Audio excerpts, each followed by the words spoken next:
Sabaidee Tukon. Welcome to Sabaidee Y'all podcast, where we explore the stories, inspirations, and cultural insights of Southeast Asian creators. I'm your host, Jovi, and today I'm very lucky to have Rita with us. Rita is a licensed psychotherapist, wellness coach, consultant, educator, and speaker, among many other things, whose work is deeply rooted in transformative justice, liberation, and anti-oppressive practices.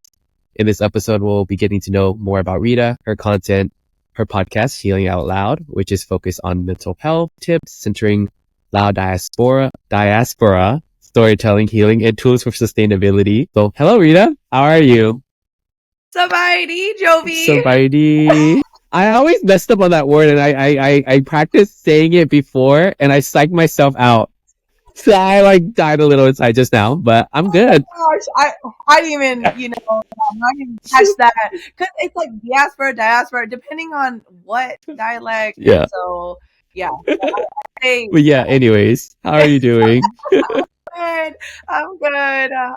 Yeah, things are, sunny side up here in Cali today or LA. Kelly, yes. Mhm. How do you like in LA? Well, the weather has been a little bit colder, and Colder.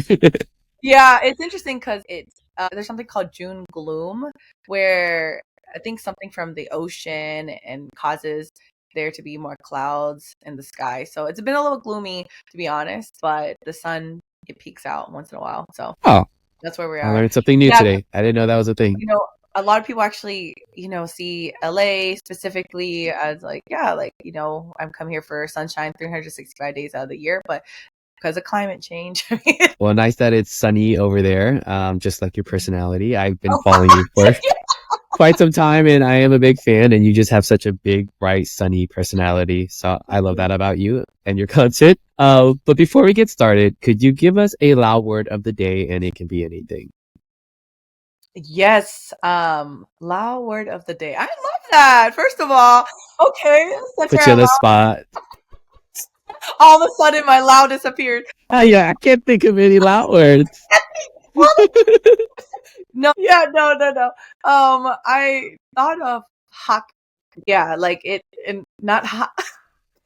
Not that one. Not hot. Hak. A different. Oh, hot. Great. This is funny because this is like the tonal part of our language. I was like, oh yeah, that can mean that too. Like not break, not Not vomit. love. Oh, hack. Oh, yeah, that too. Hack. Yes, that's another one. But love and care. Yes, love and care. Yeah. Oh, Not hack hak. or hack. All right. I was like, older generation, please, don't make fun of us. But I was like, this is a good discussion because it definitely, I forgot that there's so many tones even to that word. But Yeah, that is my Lao word of the day is huck. hack. That's how the tonal is. Yeah. Hack. Yeah. I love that. I love love. So love wins all. Thank you. That's a beautiful word. But does it feel strange to be on the other side of the seat? Because you're usually the one that's interviewing someone. It is. And it, puts me in a little vulnerable place, but I love also sharing about the work that I do because I just want more folks to get access to, the type of stories are also so important, for our community to listen to. So I love even getting some time off. Right? I'm like, okay, good. I don't have to ask the questions. I'm asking you the questions. You got to answer it now. So now you're going to see how it feels to be on the other end. But today is all about Rita. And I admire and appreciate your content and the work that you're doing for the Lao American community. I'm going to say that it's the diaspora. So thank you so much for your representation. So as we get started, tell us a little bit about yourself. Where are you from? Where's your family from? And what kind of motivated you to start creating content? Yes. Originally, I wouldn't say originally. I was born in NorCal, actually. Okay. And a lot of So people you've been don't there know for most of your life? No. I was born in NorCal, but I was raised in North North. Carolina. So when I say Oh. NorCal, it's North California. And so I think if you're a Californian, I think it's more like that California lingo. And then SoCal is Southern California. People know like SoCal is Southern California, but Yeah, I've heard SoCal. I haven't heard North Cal as more. much. It's like, yes, I was raised in North Carolina, by Oh both wow, my that's parents. far. Yeah, my parents were like, well, specifically my dad. My dad, he was the Yeah. one who led a lot of the family efforts in terms of like, where we're going to be raised and Mhm. the environment. And, my mom was a huge support for him particularly, but he would usually call the shots. So he explored different parts of the East Coast and ended up finding North Carolina to be the best place to raise children because there was a Yeah. lot of substance abuse, gun violence, drug violence, gang violence that were happening in NorCal, Oakland area specifically, where my Yeah. parents, lived at once. And actually, that's the portal of entry from Laos to Hmm. Thailand.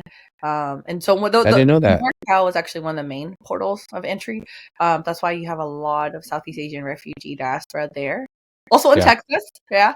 That And makes sense. yeah, Texas, huge Lao population, which I didn't know till later whenever I was doing my research. And then Minnesota, Midwest. But there are North Carolinian Lao folks, so I'm one of them, and I'm very much loud and proud, and I rep the South, even though obviously it has its issues.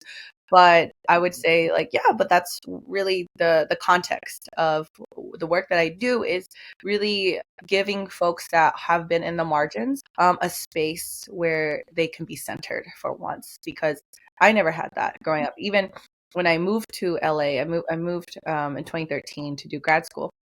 I did my master's in Asian American Studies. Mhm. So that was the first master's that I came to UCLA for, and then I actually tacked on social work, or social welfare is what they call it. Yeah. I was in social welfare. Did not know. Again, this was not written in my path. I had no idea what I was doing. I was just like, I just gotta get out of North Carolina. Let me tell you, because So was I it no no go so ahead. was it something that you decided to just do and then the passion came later? Or was it like you were always some passionate about Asian studies Oh, and that's a good question. I grew up where my dad was just so passionate about making sure that we knew we were Lao. yeah, I your remember roots? specifically at the dinner table, he would say, you need to be 75% Lao and 25% American. And I was like, my dad is wild. Well, not gonna talk, about anything negative about what, but he did the best he could, right? But that Mhm. was just how he wanted us to be in this world, was Yeah, to never forget that you're Lao. And I I love that. appreciate, my dad Yeah. instilling that at a very young age, although it was really tough because we were raised in a predominantly white community. Mhm. And, in terms of fitting in and, and really trying to feel like you belong, it was tough when you're Lao For because there's sure. no one that looks like you. Mhm. And so my dad, at home, we'd sit at the dinner table, they'd cook Lao food and make sure that he told us the stories of war. So he himself was in guerrilla warfare, and Mhm. he fought for, his country. He fought on the rural side. So it just kind of bled through, and our last name actually means fighter. Actually, it ended up Oh, being like I a love short that. documentary film about his story, and at UCLA, 12 minutes long. And honestly, a lot of my passions come from how dad raised us in the Mhm. rural South, and also not knowing why we were so different from the other, like our environment, me and my brothers. And then not having that sense of community Mhm. because we were outcasted from white folks, even though we built community with our neighbors, and they eventually took us in and supported us. It was like Yeah, you really don't understand the refugee experience because you're also not forced to understand, right? It's not in your education system. for sure. Having that, being raised with a very passionate and patriotic dad kind of instilled in me that I was trying to understand my story, right? Like my Mhm. understanding of myself and my story. And so when I did Asian American studies, I really was trying to understand how also I'm not seeing my people in higher education spaces, because even when I went to undergrad, there was, I think I met maybe one Lao person, and I can't remember, but I think I met one Lao person, and I was You just like, know by the last name too. yeah, You're like, we kind of like our Laudar. Get yeah, you're like, wait, that's not like a Lao last name.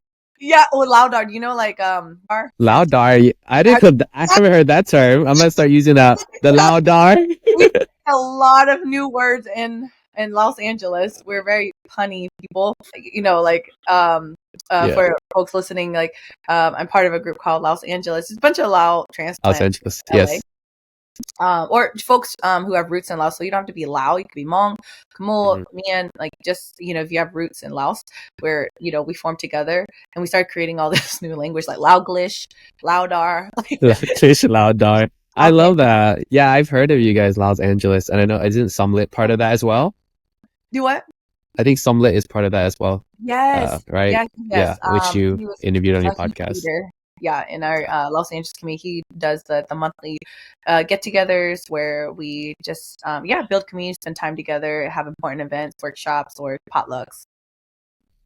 That's so cool. No, I thank you for giving me the reason behind why you create your content, and it just makes so much sense, and it's definitely something that I connect with because I also grew up in Arkansas, which is majority where I grew up was white. And so yeah, there is actually quite a big Lao population there, a Lao community, because there is a Cut Fort Chaffee is like a refugee camp that's close by that.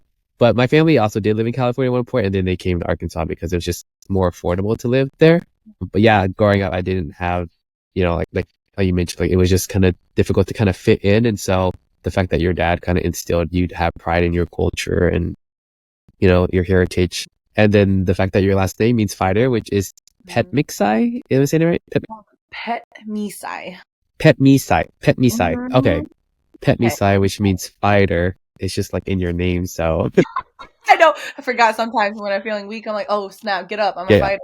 And so yeah, I'm a Pet Misai. So, that part. and you're also Lao Isan American, right? Yes.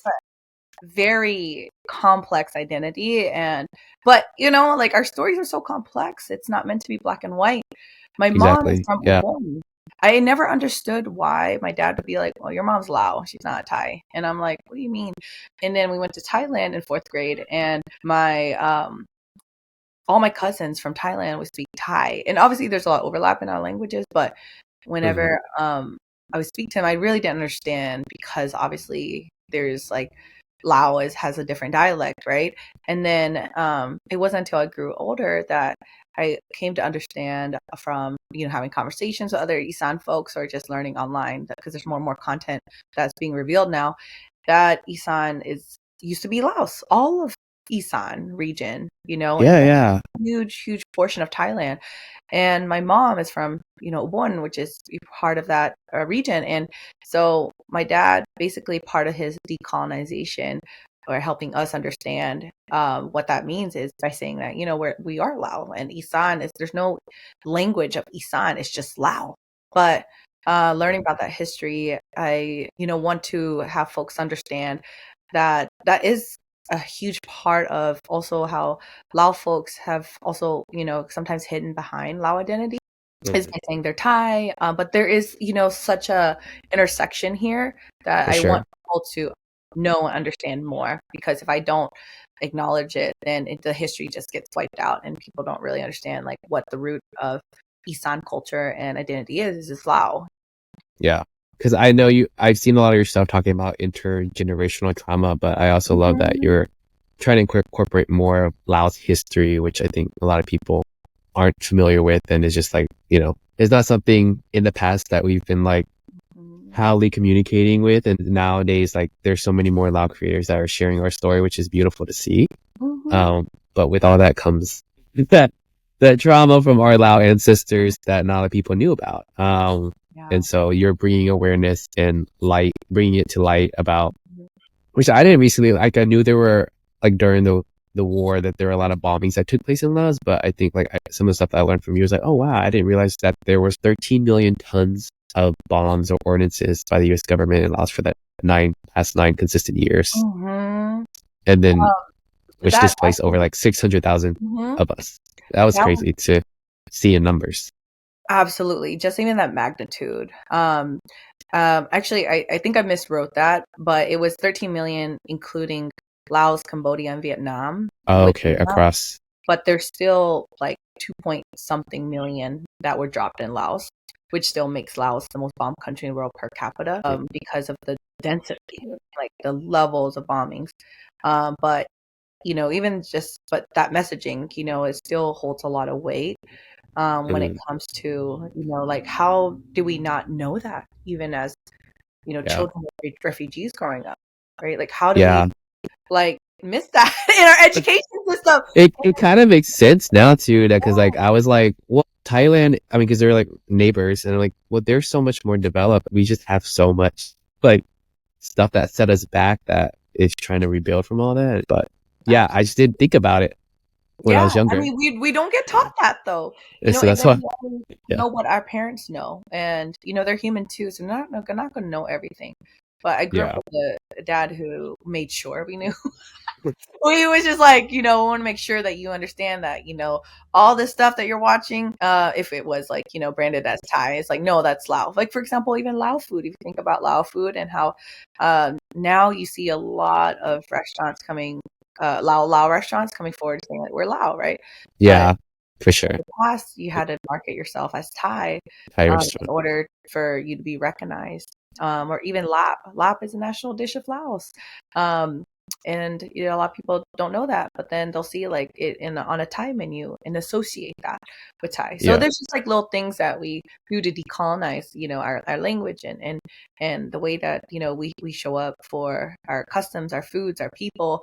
And so, yeah, like that's a part of my work when it comes to healing, is just getting to the roots, getting to, like, understanding systems and structures that are put into place that don't allow us to be together and to be in community, mm, by virtue of colonial ways. But it can get dark, but I think it's important that we acknowledge that, hey, like, we got here for a reason. There's a reason why we exist here. A lot of folks have a hard time acknowledging war because it's a very hard topic, or even genocide. yeah.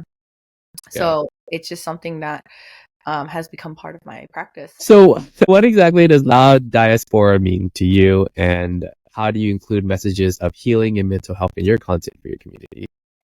Yeah. The Lao Diaspora is whoever has roots in Laos, in that specific region, and are dispersed for all across the world.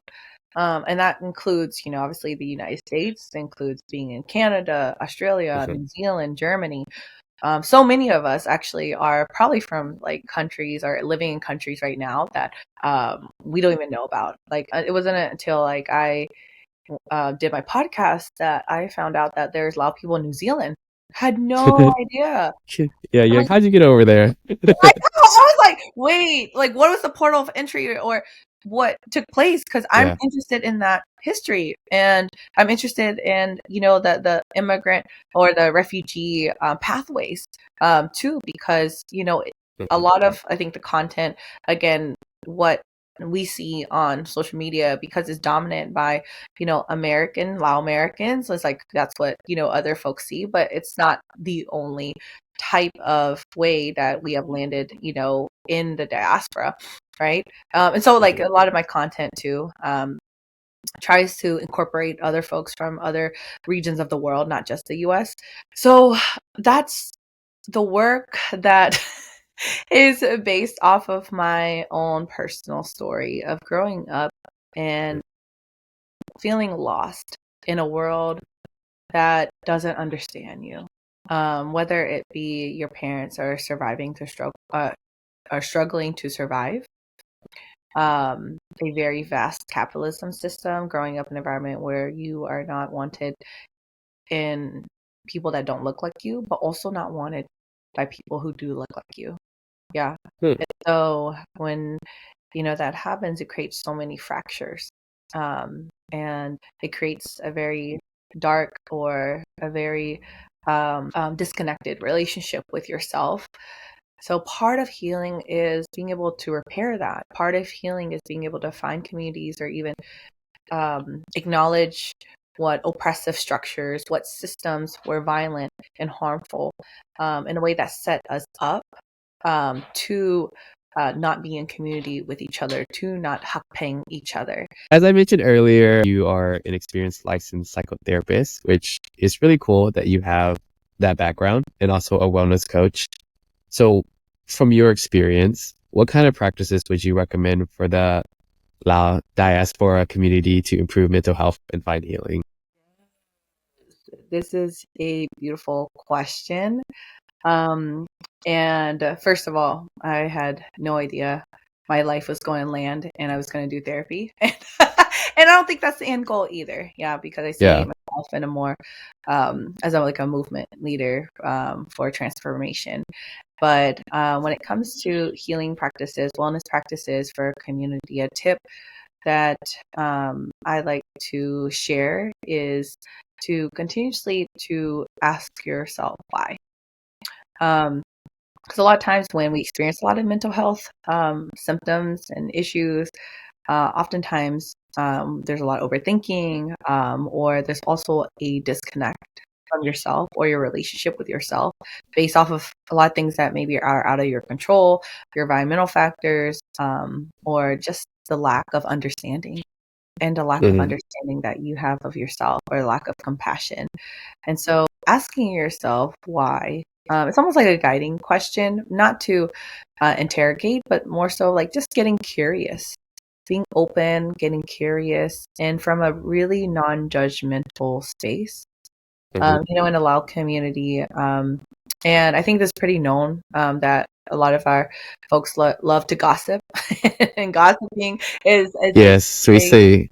huge way that folks have learned how to connect with each other, but a lot of times that has come from trauma background. That sometimes we only know how to connect by talking crap, about a family member, a relative, or whatnot, and there's just putting up to the forefront, because I hear it all, and so It's juicy sometimes. You're like, wait, juicy. what? And you know which auntie is the right person to ask because they are ABC News. Exactly, they got the tea. So Yeah. I just think about how if we can come from a place, like truly a place where we have the utmost grace and compassion for each other, that a lot of times things that happen to us aren't intentionally done on purpose, right? Like as in like personally, because things may have felt personal on a certain level, but I think it's important to recognize, what is my thought process, and then what is this other negative thought process that's happening that may not be my own voice. And so it's just like a really quick tip, especially folks who do struggle with overthinking, that, a lot of times it's like, they were out there to get me. Yeah. Yeah. Which could be true too. Yeah. We're not going to dismiss or override that, because there is a lot of harm that's done in a system, family systems that have been inculcated with colonization and patriarchy, because that exists in our community as well, and homophobia. That is something I am well aware of. All the isms, Personally. Other isms for sure. I didn't start thinking about my mental health or just my mental awareness growing up as a Lao American until I started seeing your content, and I was like, okay, so maybe, and you're saying finding the why, like, so maybe that's why I behave or react a certain way to certain things. One of the isms is just something that still sticks with me. I'm like having flashbacks, like, what is it that caused me to behave this way and that yes, affects my mental health and well-being, and yes, how can I heal from it? And so I'm just saying, like, absolutely. from your content, I'm starting to look back in that way. It's just because like mental health was just like, obviously I still feel like it's still like a stigma, and it's not something that is Yeah. openly practiced or like something that they encourage as much. Mhm.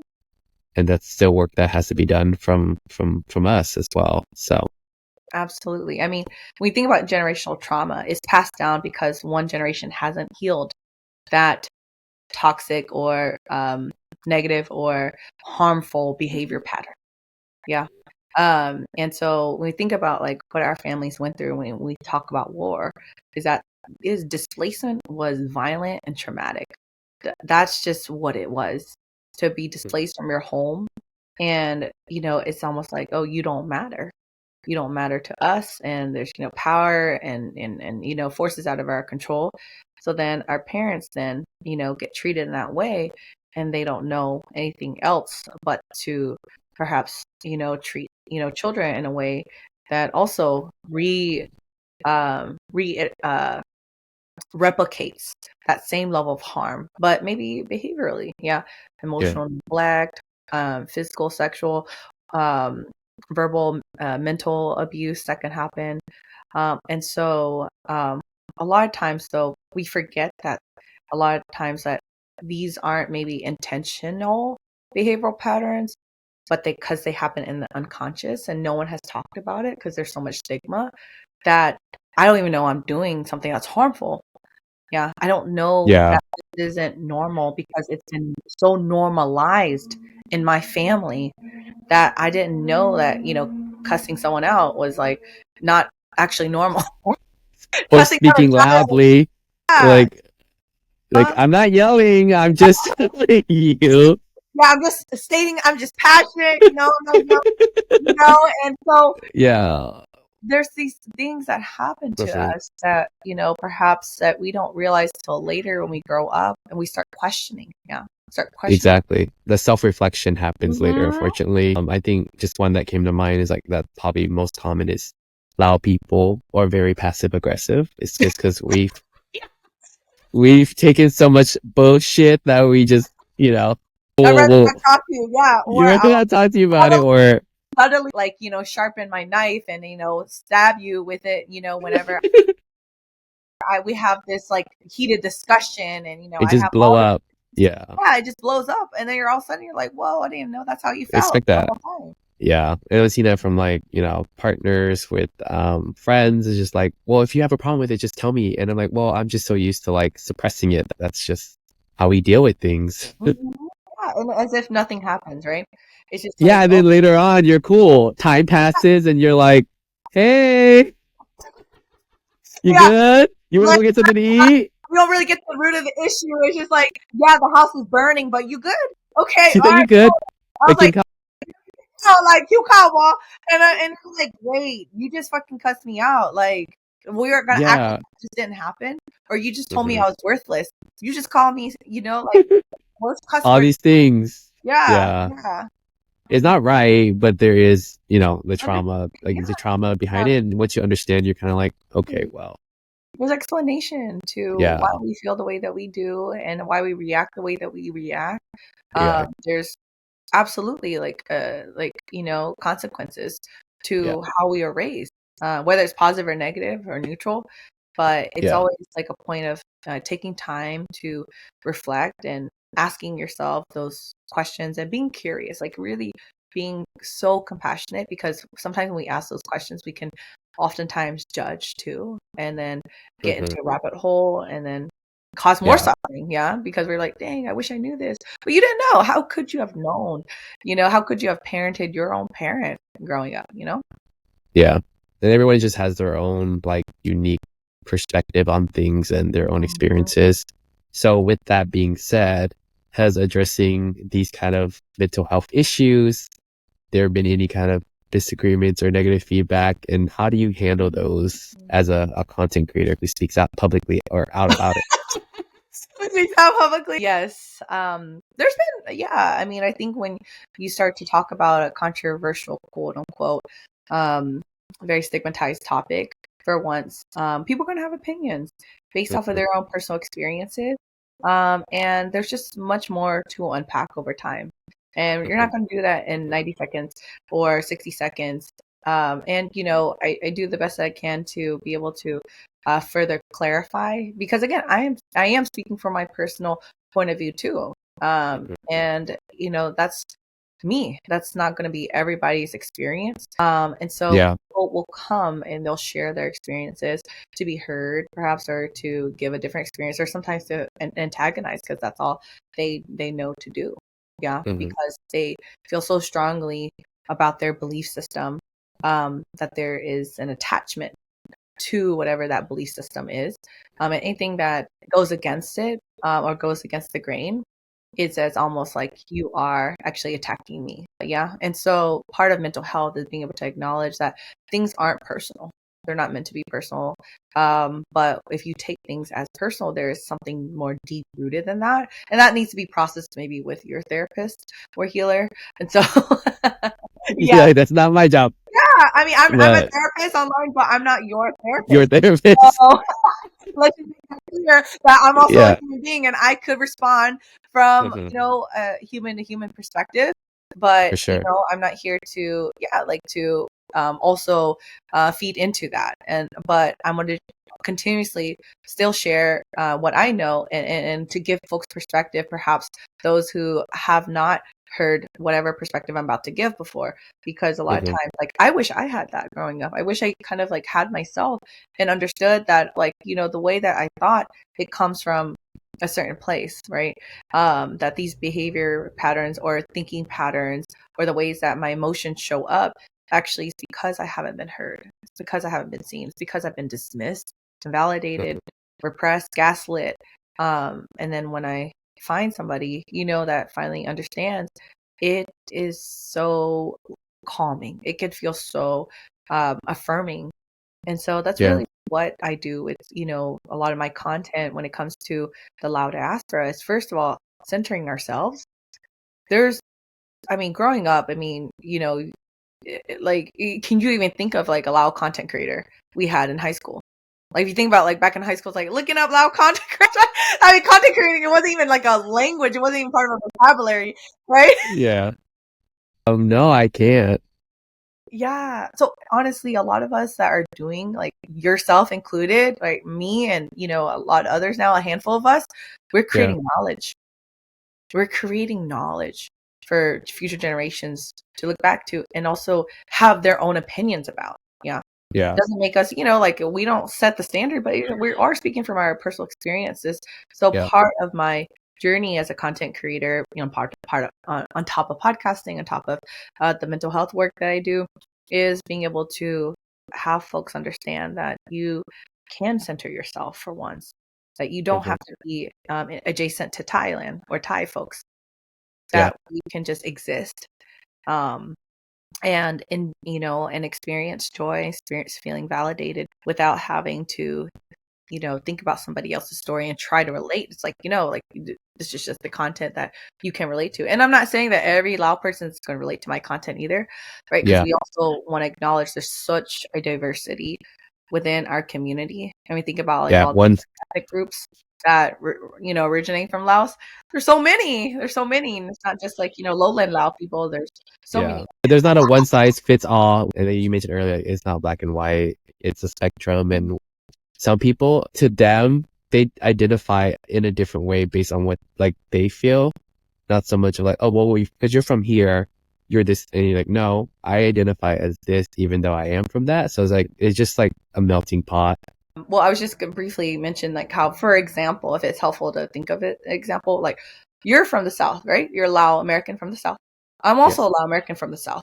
But we grew up in two different states, right? And we also grew up in two predominantly white communities, right? But our experiences can be super unique even to that degree, right? Obviously, there's overlap. Lao in the South. Sabaidee Y'all, like that's like a very Southern thing. Exactly. Well, I picked that name. I love it. I love it so much. Thank you. Thank you. But yeah, just to kind of acknowledge that as well. For sure. And I love that you are appreciative and open to other people, like, everyone's perspective. Everyone, has their own voice. And although there may be controversy in the comments, you have an open mind to it all. And the reason why I say that is because I recently was watching your reel about unpacking Lao identity. I think it was like was it a comedy show where this guy was asking one of the persons from the audience? And so I really like that video that you did, and you kind of explained the struggle of explaining to non-individual or now individuals who we are, our history, our representation is something that we can relate to. And so I hope to see more of those. I just really think.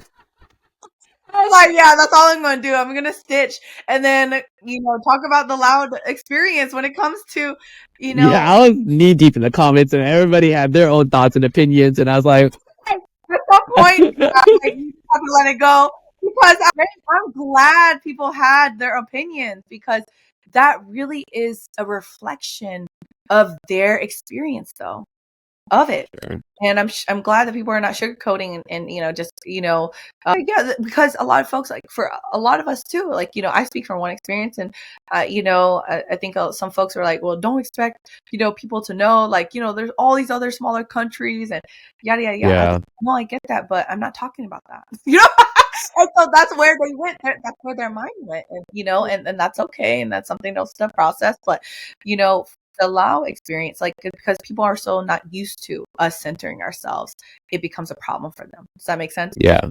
So I think what I'm doing is really challenging that.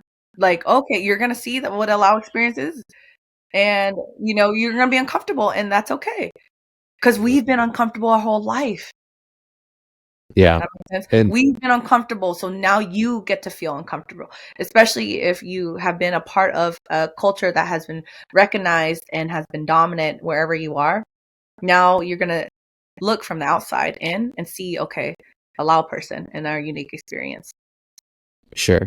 And I did like your observation about how like we've been socialized and trained to respond in a certain way to be seen and validated and heard. And so that really shook a chord with me because I was like, growing up, that is true. Like I did typically just like, oh, it's the same as like we're like Thai people. But now that, I'm seeing more representation and more voices being seen and heard, that I'm openly saying, no, we're Lao and this is what Lao is. And so that's beautiful growth for me, but hopefully we're seeing growth from other Lao content creators and Lao individuals as well. So thank you for speaking up on such matters. Full, and I'm so glad that sorry, I think there's a lag. Okay, do you hear me? Okay, there was a lag, but I was just sharing how that makes my heart feel so full that even the content. I don't know how it lands for folks. I know how it lands for me, obviously. But Yeah. I'm so glad to hear that it's only enhanced. You feeling loud and proud because that's part of healing too. Is being able to recognize that we don't have to be again adjacent to anybody or anything. We can center ourselves. We're not used to it. That's why it's so hard to think of something that is not inculcated in the way that we were raised. We're always like told that we are the other. We're never given that platform, but all these platforms that are blowing up now within the Lao content community is so great to see because now we get to highlight the beauty and the resilience, but also like just the richness of what we bring to the table, which is just ourselves and what we do. For sure. And it shouldn't be hard to just be ourselves. And so like that's actually the point. I was like, dang, can I just be Lao? And can I just be Lao for real? Yeah. I gotta explain myself. So thank you so much for talking about mental health and healing. I kind of want to also talk more about your podcast, Healing Out Lao'd, kind of how it came to be. You have 36 episodes to date, and I know it's been a while, but can we expect more seasons soon with additional episodes? Yes, we can. I do have some episodes there are cooking and they need to be edited and released. Also, you do have recordings already in the works. I have. Okay. It's just yeah, life is lifing, but Life is but Love there's that. plenty more seasons. Once I kind of like plant, my foot back into the groove of things. But season 3 it's coming up, and I'm hoping maybe by fall or winter that I can start releasing those episodes. Yeah. But yeah, Healing Out Loud started off as a podcast, so that's something a lot of folks are coming into this space are not knowing yet, because again, they're coming into, interact with the content. And then, you see like a reel and you're like, oh, okay, that's what it is. But it actually started off as a podcast space, a family space for folks and then the diaspora to get those stories that, they would not normally have access to because they're, all the way in Idaho or all the way in, Egypt. I don't know. So just a random place that maybe don't have like a large Lao community where they don't have those types of conversations, right? And so, Yeah. and so it, How you pick Egypt? So random. I'm random. But okay, yeah, I'm sure. Pause. Egypt. So I was thinking I was like, that was the first country that I stopped the wheels turning and you're like, what the fuck? Why did I just I'm making. Yes, I was like, we know what we're gonna plant people in we Egypt. go? And you went through with it. So I respect it. Anyways, yes. Yes, So yeah, people from anywhere, obviously, yes, can connect and relate to yes, the stories that are being told in your yes. podcast. My goodness, I'm hoping that this next season, well, originally, and again, this is just some raw thoughts, but I was going to do just focusing on me and dating, relationships, and how do I orient myself when it comes to even talking about relationships and forming intimacy based off of intergenerational trauma and interviewing friends. But I think I I'm at a place where I want to just continue to pull more stories from the diaspora into the pod and really get to go deeper into mental health, and talk about what is the current issues of our generation, what are people talking about, wanting to talk about, because there's just such a vastness of talking about mental health and specifically trauma, Mhm. generational trauma, because again, everyone comes from just such a unique background and experiences that I want to eventually travel to interview people from all over, again, not just the United States, but really, Yeah. I mean, if there are a lot of people in Egypt, I'll go interview them. Book trips to Egypt. And looking on, If you're from, yeah, if you are Kwan Lao and you live in Egypt, please send us a message. I would love to hear your experience growing up there. surprisingly, I am from Egypt. I'm Lao. Yeah, she's like, excuse me, I'm going to be in season 3, episode 1 of Healing Out Loud. So, Yeah. yeah, I'm very excited to get back into just record. Yay. I can't wait. So, from the past episodes that you've had, what are some of your favorite episodes on the podcast and what kind of made those experiences special? Wow, you really pulling up the archives, huh? So, Yeah, and you have to pick the right one because I know they're going to hit you like, oh, why did you pick me? oh, I was like, all of my guests, previous guests, they're gonna be like, "Wow, I Uh, see." I'm What sure there's one that comes to mind that you're like, dang, I did really good with that episode. I'm so proud of it. you know? What I'll talk about one that does come to mind. That I was surprised at how well it went. I think it was actually was it the first? It was the interview that I had with Sang Tong Duongdara. He's one of my best friends, Yes. and he's a Lao food content creator now.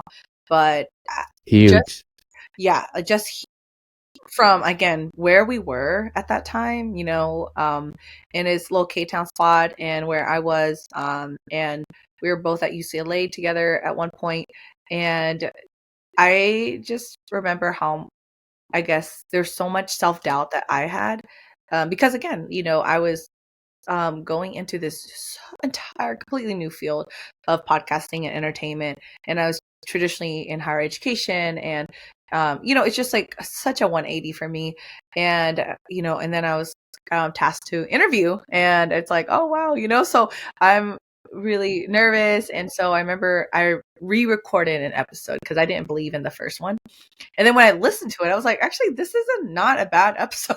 I was like, why did I have so much self doubt? I had no Hmm. idea. And then I was just released it, and then I was like people actually really gravitated to saying story. And I forget, I actually did, my first episode was me, right? Like I interviewed with my friend Wanda, who is a huge voice in the podcast too. But I just remember why did I question myself? You know, I Yeah. had such a great time interviewing the first time, and then I was editing it and then putting it out there, and then to see the growth, you know, even in Sang's journey or even my journey with Healing Out Loud is such a beautiful and you know, it's such a beautiful thing to see in our community when we believe in each other, when we believe in our own selves. Because sometimes it's not always going to feel great, Yeah. right? And doing And this that's work. just, yeah, that's just part of being human. Like I myself as a content creator run into that a lot too. Sometimes the content that I put the most work into doesn't do well at all. But the ones that I don't put a lot of effort into does really well. I'm like, yeah. I can make it make sense. Make it make sense. Yeah, exactly. And sometimes I will not post certain things because I have self-doubt in myself. I mean, which is being human. Like, you just don't know how people are going to react or receive things. Even this podcast itself, I'm still kind of nervous about, but it's just doing it and putting it out there is like the best that we can vulnerable. do. See, It is make yourself vulnerable. And in the Lao community, we have not seen it modeled. So we, again, are creating that knowledge. And with that knowledge can come criticism. Yeah. So I think having a beautiful community of content creators here in California, I think has really helped even me and my personal story feel more confident. So you are also welcome in that community too. I mean, you've been doing it a lot by now, but that is a lot of what people don't see is the self-criticism. Yeah. And that's part of our mental health. Like how do we also balance our mental health as content creators? It's tough. It's not easy. Yeah. I think for me, what I'm most nervous about is not so much of disappointing or not so much of like embarrassed of what other people are going to think, but more so of my family and friends and my own Lao community. Just because how we mentioned earlier, a lot of people love to gossip. So, and sometimes criticize, and sometimes it comes from a place of like not malintent. Sometimes they just say stuff and gossip about you, but in a way that it's not meant to like discourage you or hurt you. Like your feelings. Like, here's my unsolicited advice and criticism, but I love what you do and I support it 100%. And I don't want you to stop doing it. Yeah, kind of in a way, but they're going to talk shit about me. And I'm like, okay, well, maybe they're coming from a good place. But that's where I'm most nervous about hearing that feedback from them because I care most about what they're going to say. They're like, you know, like they just have like such strong opinions and so candid and not afraid to tell you how it is. And so that's where I'm like sometimes nervous when I'm creating content about being Lao. Totally. And honestly, it's like within the community. Yeah. We get criticized by the people who look like us most. Yeah. Because they're almost like seeing themselves reflection in us. But, you know, to that notion, it's like, well, if there's so much criticism, like I invite you to create your own platform and you share what is how about you? Yeah, how about you be in like the bullpen and you try writing that bullpen, you know, and then exactly criticism, right? Is that a lot of times like folks you know can only see from the outside, and you know, and so that's you know, it's what's helped me out when I'm thinking about creating content is that, you know, a lot of folks don't understand, you know, like a lot of the labor that goes into the mental and emotional labor that goes into creating content for and by the community. Yeah. And so sometimes we do have to take a break and we have to kind of take a step back. Another thing that's helped me with the self-criticism piece or the even criticism within our family and friends and in the Lao Diaspora, it's like being able to acknowledge. I had a big sis, Kulap actually told me and saying and a few others this before. She said, other people's opinions are none of your business. Other people's opinions is none of your business. So it really has helped me acknowledge that, you know, whatever they have, they can keep to themselves, right? whatever perception that they have. Yeah. Obviously, I like that. and we do want to obviously take in community feedback, especially For sure. when it comes to important topics at times, but we are not here to please everybody. That's not possible. We are not Yeah. meant to please everybody, but if we get into that perfectionist mode of pleasing and people pleasing, we ask the question, is that my trauma response, right? Is that me? It limits us too sometimes, that we don't want to put stuff out, and so exactly. But we need to. We're content creators. We need an We outlet do. to express ourselves. We need it, and people need to see, like, okay, like, we can, we don't always have to excel like 20 times harder than the average white person. That it's okay to also be mediocre. There's nothing wrong with that, but there's so much judgment, because of internalized hate within our community. Anyway, so we can go. I love what we're talking about, but I want to circle back. So saying is one of the more memorable, or one of your favorite episodes on the podcast, or just kind of like a special guest that you've had, because it's just you saw that in yourself, like, I didn't need to doubt myself with this episode. And you just had such a good conversation with him that the first recording was the final uploading. It didn't need like another recording, and so being able to interview him also kind of put us in also a very unique position of not only best friends but colleagues and thought partners, and just advisors to ourselves, and really building a professional relationship, because in our Lao community, a lot of us only know each other through familial relationships, but rarely do we like work together, right? Like, even in this context. That's true. So it was really cool to see, like, oh wow, we can kind of trespass into different realms together, different roles and positions without knowing each other's parents. Exactly. Look, put I. But I love how, like, you mentioned, like, with saying, I'm sure each person that you're interviewing and learning their story, it probably feels like a therapy session because you're unpacking so much. Is there a specific story from all the interviews that you had that stood out to you, that you're like, dang, like, you really resonated with you, or you've kept in mind? I think, man, because I had like so many discussions and reflections. You're like, just like a roulette that you're shuffling through. Yeah, I'm like shuffling through them now, because I'm like, dang, there's been so many beautiful episodes that I got to interview. I started interviewing like friends and homies, and because again, that's what I had access to, and I had amazing folks in the community do such amazing work.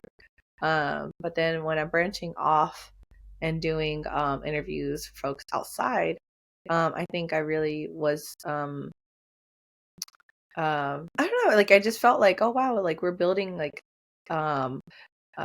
we're building a lot of content and knowledge around so many other creators, and you don't necessarily need to know each other or have like connections through family to get to connect with another Lao millennial, because there's a lot of millennials I interview. But I'm thinking about Tina Maharath's story.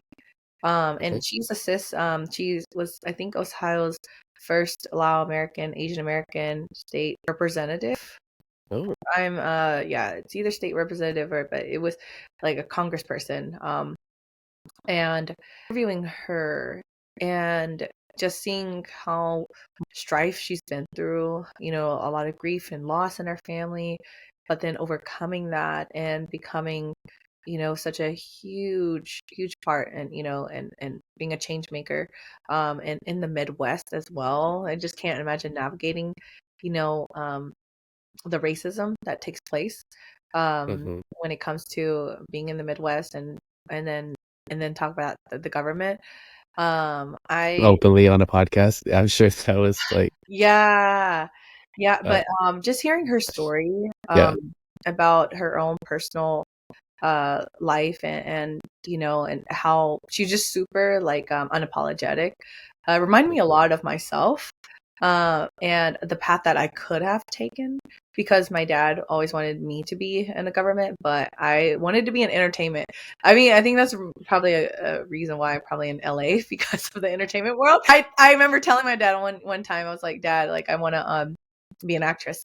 And he's like, okay, good luck. And I think he just laughed. He's like, we're moving to LA then. Yeah. From North Carolina. And I forget when, but I remember I was having the family restaurant. We had like a little family restaurant in the South in North Carolina.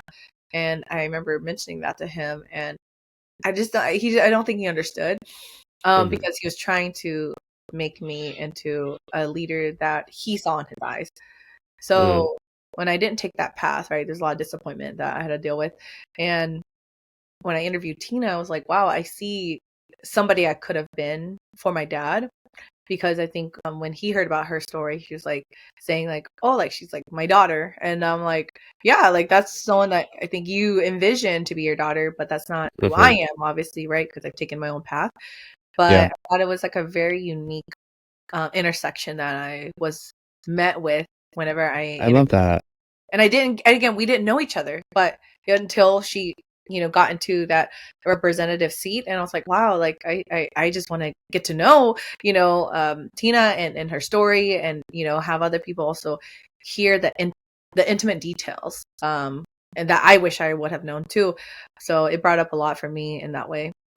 Would you say that's a good episode for people who haven't heard Healing Out Loud to start with, maybe? Yeah, I think it's actually been assigned in different ethnic studies courses, which is really cool. Wow. Studies courses that some professors or lecturers will assign a Healing Out Loud episode to get the story of the Lao Diaspora experience.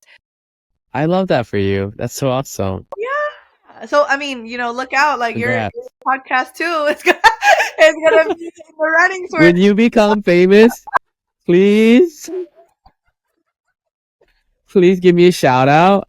When you become a famous actress, you still can. You still can. I mean, I was talking to I had a podcast with John, and we said we're gonna start our own Lao pop group. Just K-pop. We're gonna do an L pop group. Yeah. I want to see more entertainment from the Lao community, and so I fully support your L drama. Pictures, bro. We gotta start. Let me be realistic. We gotta start there first. Let me tell you, we got enough drama, for a whole soap opera series. I bet if we created a Lao drama based on all the drama that you've seen on your podcast, we can make a show that will hit. Please ask me. I'll twerk, or whatever you need. Yo, what? I'll twerk online. I was like, did she say twerk?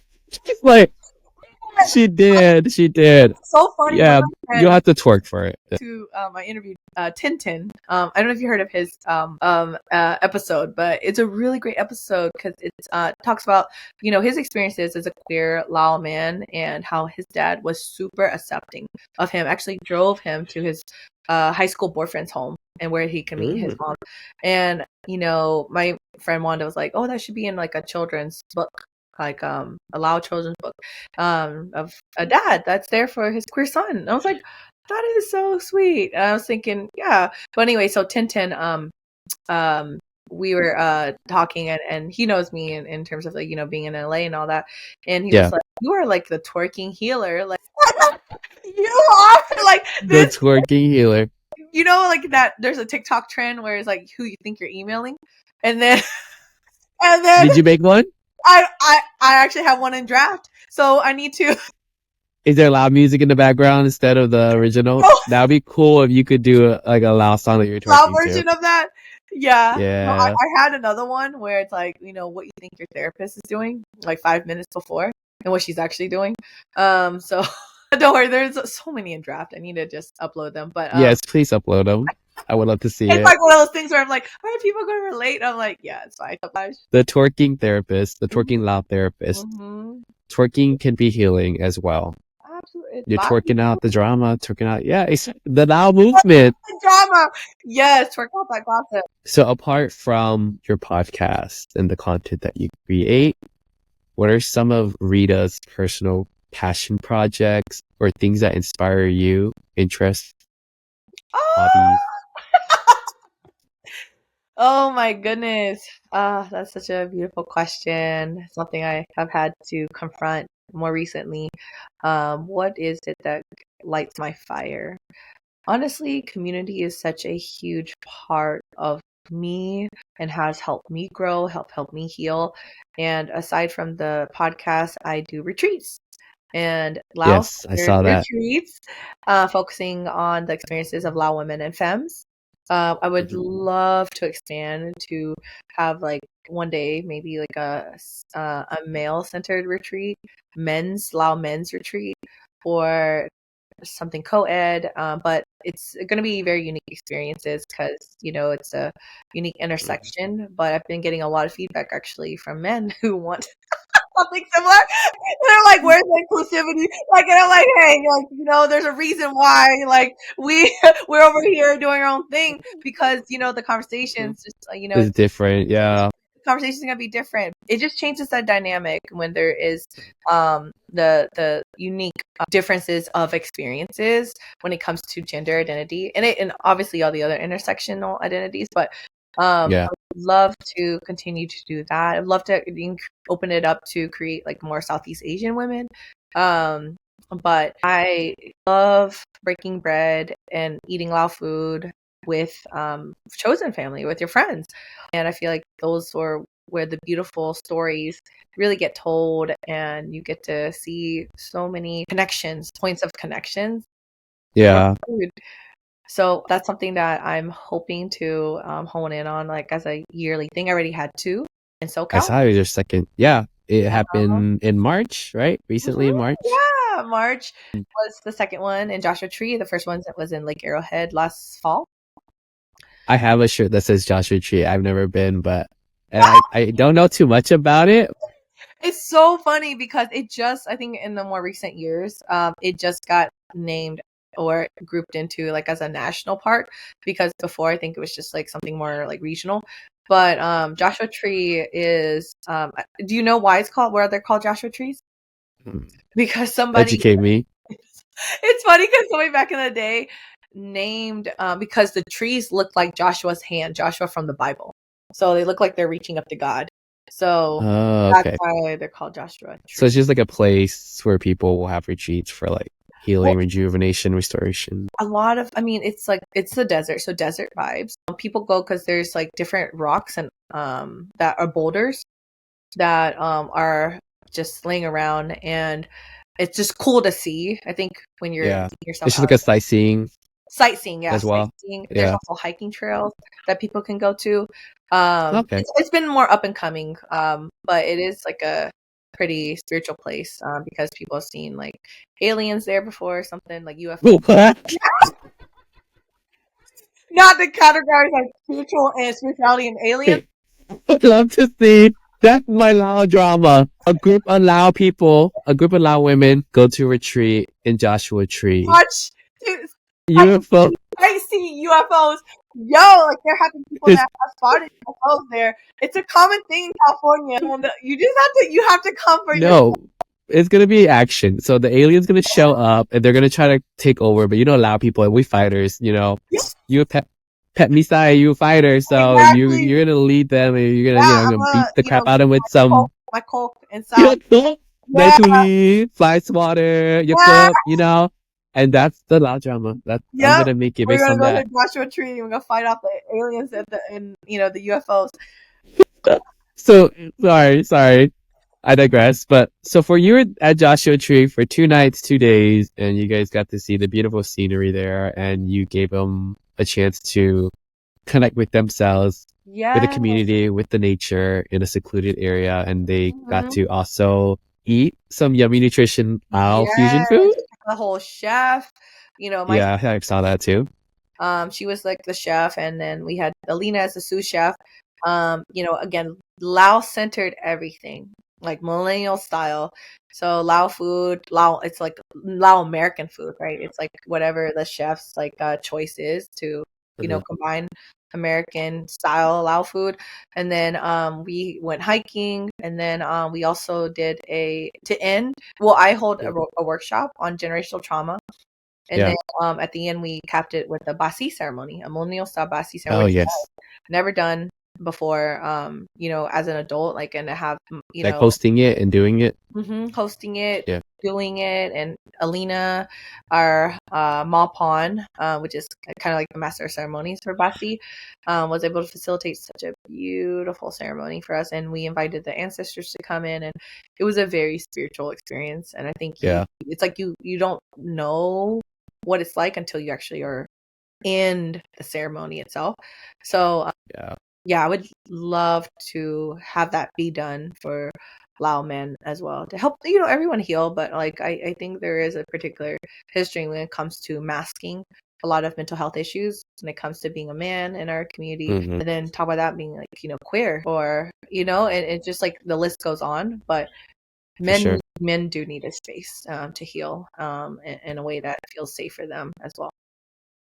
That's so cool. And that's your personal passion project. And so that's a huge personal passion project. Personal passion project. I mean, it's very personal. But I'm sure it's rewarding for you as well. Absolutely. Keeps you motivated. Yeah, because again, these conversations are infinite. Like, you know, we start here, and then it's generative, where you have a sisterhood, you know, or familyhood for life. So I love facilitating that. All right. So before we go to the this or that game, are there any important causes or organizations you support that deserve recognition that you want to highlight? I think there's so many right now. You can just call them all out. Well, everything what top of mind is coming up for me right now is everything happening in Palestine, and the genocide that's happening there. Yes. So I follow a lot of different content creators that are at any moment helping a family like take refuge. I mean, again, like our experiences of refugeedom, like we you know, we get to a certain place where we can help other people now. And so there's a lot of different GoFundMe's for different families, and it requires, unfortunately, because of capitalism, it costs $10,000 for, I think, one individual to get out of Gaza right now. And so if you can find a GoFundMe that is supportive of a family in crisis, please donate to that. So please support, you know, like Free Palestine. My heart is really for all the folks impacted, Palestinians impacted during this really, really tragic time. Sure. Thank you for sharing that. Thank you. All right, Rita. Now we're going to play This or That, Lao Edition. Okay. So I'll ask you a series of questions, and you have to choose between the two items. Ready to give it a try? Yes, I'm so ready. Okay. Hopefully not too hard. Some people were like, that was easy. And then some people like Lao Daddy was like, oh, God. He had to really think hard on every single one. And I was like, just choose one. Yeah, I'm like, just choose one. I was kidding. Love you, Lao Daddy. All right. First up, sticky rice or steamed rice? That was like down me. I was like, why'd you pause? You're like, because like it depends on the dish. Yeah, my dad had a health conscious steamed rice because like there's too many, something about the sugar in sticky rice. Only because of health conscious, right? But sticky rice right now. Sticky rice, taste rice, steamed rice. If I'm trying to be healthy. Get canceled by the Lao community. I'm just kidding. Well, we're like, you talk about all the stuff, and you like sticky rice. Yeah, like that's our rice of the people, the rice of our people. Okay, is it that seen or seen that? Seen that. This has been a controversy. Like people be fighting in the comments, and they be like, "I call it that seen." No, it's seen that, and I'm like, whatever. As long as I eat it the same way. But no, I've seen like discords of people like going back and forth about this. So I just wanted to know what you thought. So you call it seen that. My family a lot says that seen, and then I saw somebody be like, "No, it's seen that." It's like, oh, maybe. Yeah. I mean, again, like, from like you're hearing from like in my head, I'm like, seeing that is like what's coming up. That's what the North Cal say. Yeah, is that North Cac? Yeah, North Kakalaki. North Cac, seen that. Okay. Elephant riding or waterfall hike? I'm gonna say waterfall hike Cause yeah, I go hiking. I love like just planting myself in nature, and then I love the view of. I'm sure you can have a view with like the elephant, but Yeah. I like the thrill. The more the chill, like time to like just self-reflect and just enjoy the nature. Be in nature. So some elephant like. Well, elephant you're riding, right? So it doesn't really burn out as many calories. So I'm thinking about like going up like a Health conscious again, just like the theme, right? oh, calm down. That's like yes. I was like, I need to think about my future self. Pho or kapun? Kalpun. Yeah. It's such a. I mean, if it's pho, it has to be Lao pho, right? Yeah, exactly. I don't think people know the difference between that. I'm thinking like the way I'm learning from saying is that Vietnamese pho is filtered. It's Filtered. yeah, where Lao pho is They not. clean everything. It's We keep all, that stink in all there. the gunk and whatever makes it taste good. We'll keep it. We don't have that clear broth. We have like that. Yeah. We want that. That's the flavor. Keep it in there. Exactly. And it has like 20 different condiments, which I put everything in there. So Yeah. Exactly. Okay, but anyways, you chose kaput. yeah, but I talking so much about pho, but I'm like kaput. supremacy, okay? But then you said if it was Lao pho, would you then still choose kaput? You know what? Because I don't have Lao pho often. I think I would choose Lao pho over kapun. Because I think I can cook. I can cook kapun, right? But when it comes to Lao pho, it's such a process to make, like a whole day. That yeah, I would just be like, yeah, like as soon as I have access to it, I would get that. Yeah, for sure. Ma or male? Ma, I'm actually a dog mama to my dog. I had to actually change her name back to Shyla, but her name was Sesame. So I'll call does she know about all those cat plushies you got back there? Yeah, I didn't realize her cat plushies. She's like a cat dog to me because like she's very chill, like doesn't really bark unless she wants something. But yeah, so my dog acts like a cat too. I used to have a cat before she passed, but my dog acts like a cat. Lao Sin or sweatpants? Sweatpants. I'm more like I would say I grew up like a tomboy. So I'm trying to get back to more skirts and and be a little bit more like girly, but like growing up with Lao boys, like everything was a little bit more masculine. So but so that's why I choose like sweatpants to be a little more comfortable. But yeah, I'm trying. But if you're going to the lot, will you wear a scene? Even not even then. You show me sweatpants. You know the Lao aunties are gossiping about you. May pa kapuna nung ne. I know, I was like, Satu, give me your sin. They are expensive though. Yeah, they are. In Laos, even they're like the really great tailored made ones are like 700. Yeah, like I think, but obviously you can get one from like the morning market for like $30 or less. But like the really beautifully tailored, they're like ones that you want. Yeah. Yeah, the ones that you want. Like it costs you your rent money. So I won't pay rent this month. No, like, Molam or Lao Pop?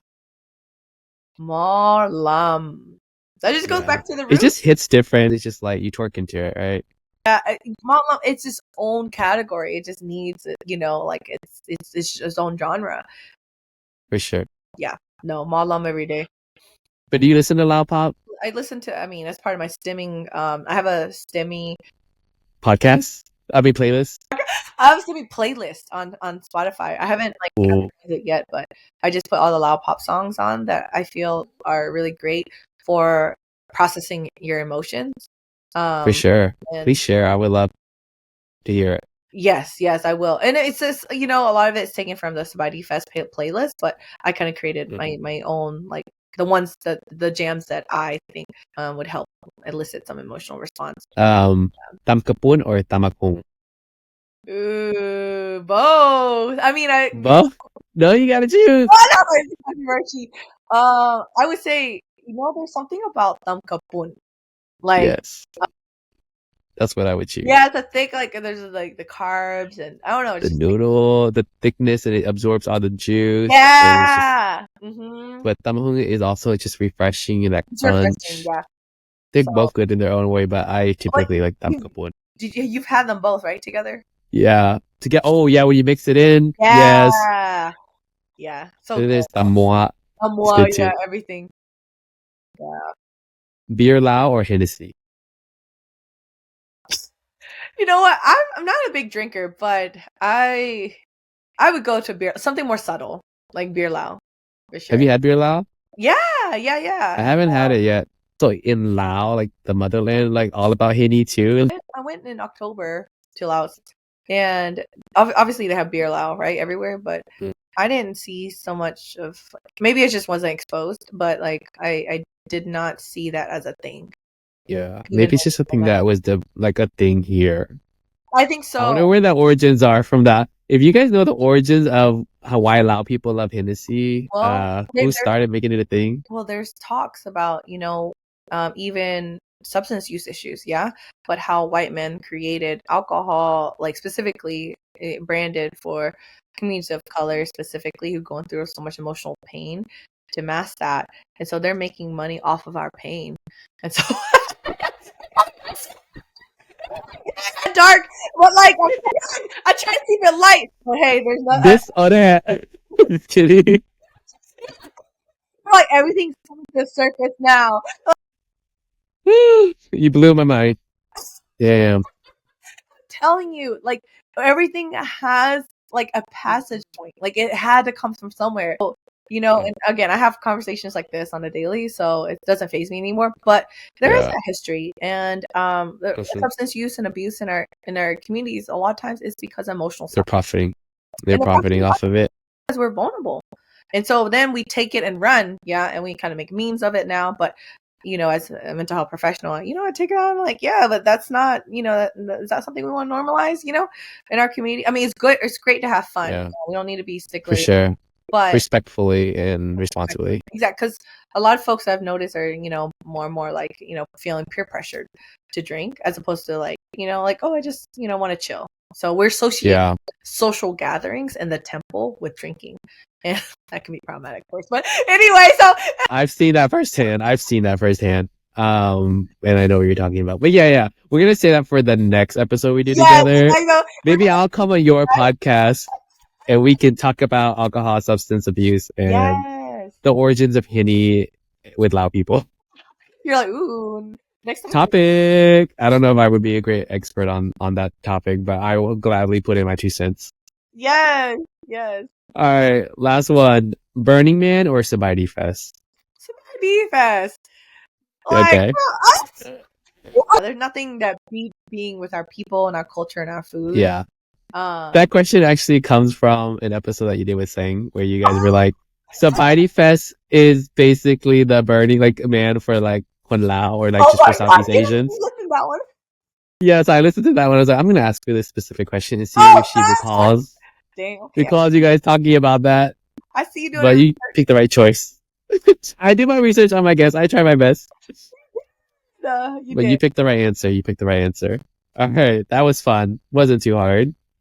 Thank you so much, Rita, for joining me on this episode and sharing your story and experience as a Lao Isan podcast creator. Personally, I'm grateful for your podcast. I'm eager to listen and discover even more of your content when season 3 comes out.